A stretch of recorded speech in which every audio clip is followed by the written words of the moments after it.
서울대의 사례는 저는 과로사라고 생각합니다. 개인적으로는. 본인들도 인터뷰할 때 자기 직업에 대해서 우리가 제일 밑바닥이에요 라든가 밑바닥 인생 이런 표현들을 쓰시는데 더 밑으로 내려갈 데가 없다라고 다들 말씀하시거든요. 어쩔 수가 없다고 생각하고 우리 일이 그렇지 뭐 이렇게 생각하고 하게 만드는 거죠.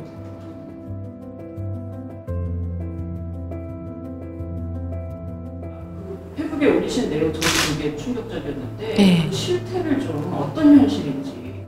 일단은요, 청소 노동자들이 장면으로서는 가장 충격적인 것은 대합실에 누가 똥 싸놓은 거를 치워야 한다든가 엘리베이터 옆에 아침에 출근했더니 해놓은 거를 치워야 된다거나 또는 승강장에서 그냥 소변을 보는 사람들, 내 일은 코로나19 감염으로부터 안전하지 않다. 코로나19 이후로 일이 힘들어졌다.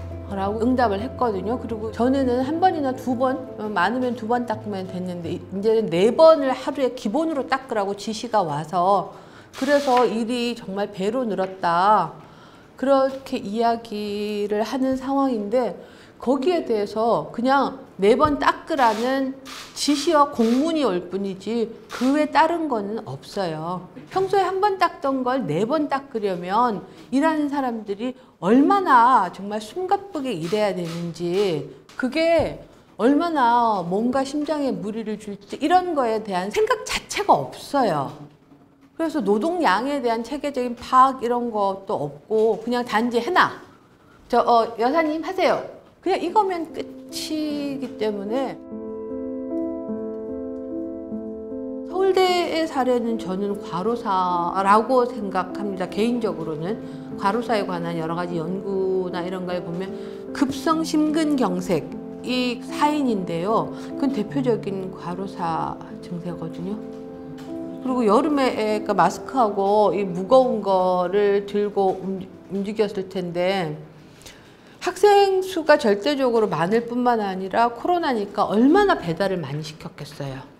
그런데 청소 노동자들에 대해서 고용주나 그 고용주가 고용한 관리직들이 정말 아무런 관리라는 게 없어요. 그냥 무조건 명령과 지시만 하지 이 노동자가 어떤 조건에서 얼마만큼의 일을 하고 있는 건지 그렇게 하면 이 사람 몸에 어떤 무리가 발생할 것인가 또는 이 사람이 정말 일이 적은가라든가 그런 파악이 없고 관심 자체가 없어서 힘들겠지만 어쩔 수 없지가 아니고요. 생각 자체가 없어요. 그래서 노동량에 대한 체계적인 파악 이런 것도 없고 그냥 단지 해놔. 여사님 하세요. 그냥 이거면 끝이기 때문에 진짜 관리직한테 저희 코로나 때문에 마스크 쓰고 일해야 되는 게 너무 힘드니까 어떻게 좀 바꿔주세요라든가 그런 말 자체를 할 수가 없고요. 사실 이 경우는 서울대의 경우는 네. 그렇게 방치한 게 아니라 무리하게 관리를 한 거잖아요, 지금? 제가 이번 보도를 보고 떠올렸던 사례가 2007년에 이랜드와 뉴코아의 그 비정규직, 기혼 여성 비정규직 노동자들이 굉장히 장기간 크게 싸웠었잖아요. 브라우스를 이렇게 딱 붙는 브라우스를 입혀요. 근데 대형마트 매장에서 일을 하는 노동자들은 정말 육체 노동을 많이 해야 되거든요. 첨가 매장 같은 경우에는 계속 야채하고 과일을 날라야 되는데 이렇게 딱 붙는 걸 입혀 놓으니까 이게 찢어질 것 같아서 들어 올릴 수가 없는 정도로 몸에 딱 붙는 브라우스를 입혀서 굉장히 힘들었다 이런 이야기를 들은 적이 있었고 그리고 거기에서 제가 제일 정말 속이 상했던 이야기가 그러니까 여성 노동자들이니까 화장 색깔을 정해요. 색조 화장에. 그래서 아이섀도우는 브라운으로 칠해야 되고 립스틱은 핑크가 안 되고 레드를 발라야 돼요. 근데 그 정하는 거가 또 말이 안 되지만 그냥 좀 그 빨간 거 나는 싫어 이런 사람들이 있잖아요. 그래서 핑크를 바르고 가면 반장이 라커룸으로 데리고 가서 빨간색 립스틱을 꺼내서 바른다는 거예요. 전 정말 그 얘기를 들었을 때 그 속상한 느낌. 그 모욕감은 지금 생각해도 약간 좀 울컥할 만큼 모욕적이었거든요. 그 일을 당했던 순간에 그 여성 노동자의 기분이 어떨지. 여사님 오늘 왜 이렇게 핑크를 바르고 오셨어요? 그러니까 레드인 거 모르세요? 이러면서 정말 성인 여성의 얼굴에다가 칠을 한다는 그 이야기를 들었을 때 그 정말 나까지도 느꼈던 그 모욕감을 이번 사건 보도를 보면서 떠올렸어요. 멋지게 차려입고 정장 입고 회의에 참석하시라.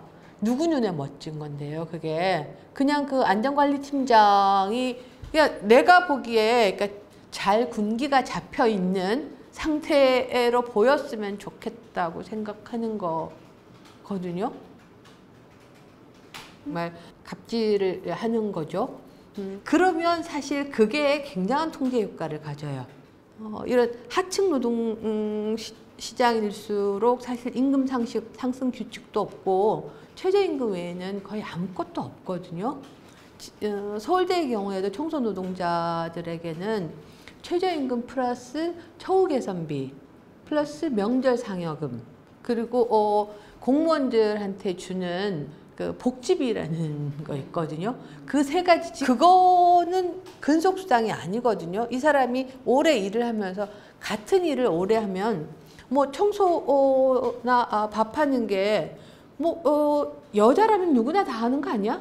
이런 식으로 그 노동을 낮게 평가하기 때문에 성차별에 입각해서 평가하기 때문에 아무런 그러니까 숙련에 대한 그 일을 잘하는지 못하는지에 대한 평가가 필요 없다고 생각하는 거거든요. 저는 이렇게 일체의 숙련에 대해서 인정하지 않는 게 바로 성차별 그 자체라고 생각을 합니다. 오히려 인격적 통제가 많겠네요. 예, 그렇죠. 그거밖에 그걸로 해서 그냥 그런데 무리하게 일을 시키기 때문에 정말 평상시에 뭐 욕설이라든가 그러니까 이런 것도 사실 많이 왔다 갔다 하고요. 그리고 정말 군기를 잡아서 꼼짝 못하게 시키면 시키는 대로 어쩔 수가 없다고 생각하고 우리 일이 그렇지 뭐 이렇게 생각하고 하게 만드는 거죠. 엄청난 역풍이 불어올 그런 정말 그냥 계산적으로 생각해도 너무 바보 같은 행위를 한 거. 도덕적으로 생각하면 너무나 반사회적이고 그러니까 정말 인간에 대한 예의가 없는 그런 발언이지만 그냥 아주 타산적으로 생각하면 너무 어리석은 짓을 하는 거거든요. 전 이 사람들이 왜 이런 지경에 이르렀을까 이런 생각을 하지 않을 수 없고요. 그런 생각을 할 때 언제나 자주 하게 되는 교수라는 이 직업 자체가 정말 철저하게 자기를 성찰하지 않으면 어디 가서 무슨 짓을 할지 모르는 그냥 자기가 다 알아서 결정하고 자율성으로 모든 것을 다 자율적으로 결정해야 되잖아요. 그래서 사실 교수들이 대학의 자율성 이런 거 굉장히 강조를 하는데 자율이라고 하는 것에는 언제나 아주 강한 책임이 뒤따르지 않으면 자율이 아니라 멋대로 개판이 되는 거기 때문에 그 자율이란 말을 하기 위해서는 정말 성찰이 필요하다. 그거를 근데 이 직업의 특징이 잊기 쉽기 때문에 교수들은 더 조심하고 정말 조심하고 내가 지금 무슨 소리를 하고 있는 건지 내가 무슨 짓을 하고 있는 건지 이런 생각을 더 많이 해야 되는 것 같아요. 이 공동체를 유지하기 위해서라도 이 노동자를 우리가 좀 관심을 두고 어떻게 대책을 좀 해야 되는 거 아닐까요? 예. 그러니까 저는 그 말씀 해주세요. 어떻게 해야 됩니까? 도대체 한국에서는 왜 이런 일들이 이렇게 일어날까? 저는 계층 격차의 문제가 굉장히 크다는 생각을 그때 했어요. 그러니까 계층 격차가 너무 크면 사람들이 전혀 다른 세계에서 살아가기 때문에 그냥 나는 내 세계에서 명령하고 부리는 것을 당연하게 생각하고 그냥 저 사람들은 내가 명령하는 것대로 하는 게 당연하다고 생각하는 그런 계층격차란 그런 거라고 생각하거든요. 서로의 삶의 모습이 절대로 소통될 수 없고 상상될 수도 없는, 내가 누구의 노동의 산물을 향유하고 있는가에 대해서 생각할 수 있어야 되는 것 같아요.